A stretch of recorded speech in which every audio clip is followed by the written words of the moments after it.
യൂട്യൂബിന് വിട.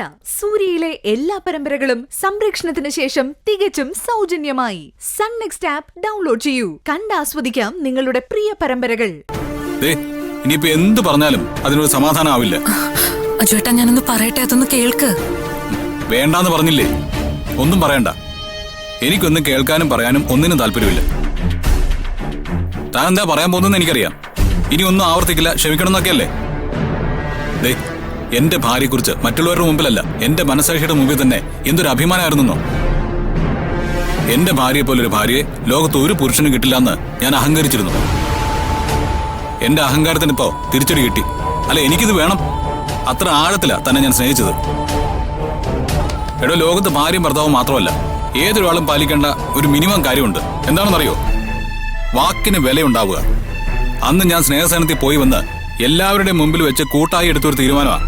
ഇനി ഒരു കാരണവശാലും ഇവിടെ ആരും സ്നേഹസ്ഥാനത്തിൽ പോകാൻ പാടില്ല എന്ന്. എന്നിട്ടോ എന്നെ ചവിട്ടി തേക്കും പോലത്തെ പ്രവൃത്തിയല്ലേ താനിപ്പോ ചെയ്ത്? എന്താ ചോദിച്ചതിന് മറുപടി ഇല്ലേ? ഞാൻ നേരത്തെ മറുപടി പറയാൻ തുടങ്ങിയപ്പോ പറയാൻ സമ്മതിച്ചില്ല.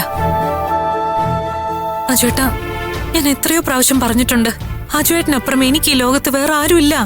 അയ്യോ, വേണ്ടായേ, വേണ്ട. നമ്മൾ അത്ര വലിയ ഹിമാലയൊന്നും അല്ല. നമ്മളെങ്ങ് വിട്ടേക്ക്.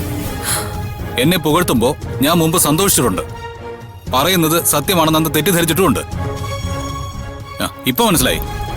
ഓക്കെ, കാണാപ്പാഠം പഠിച്ച് പറയുകയാണെന്ന്. എടോ, ഞാൻ തന്റെ ജീവിതത്തിൽ എല്ലാം ആയിരുന്നു എന്ന് പറഞ്ഞൊക്കെ സത്യമായിരുന്നെങ്കിൽ അതിന്റെ ഒരു വിലയെങ്കിലും എനിക്ക് തരുമായിരുന്നു. ആ പ്രിയ നമ്മുടെ ജീവിതത്തിലെ ഏറ്റവും വലിയ ശത്രുവാ. ഈ ശത്രു എന്നുള്ള വാക്കുകളൊക്കെ അവളെ കുറിച്ച് പറയുമ്പോൾ കുറഞ്ഞു പോകും. അങ്ങനെയുള്ളവൾ താമസിക്കുന്ന സ്ഥലത്തേക്കാ താൻ പോയത്.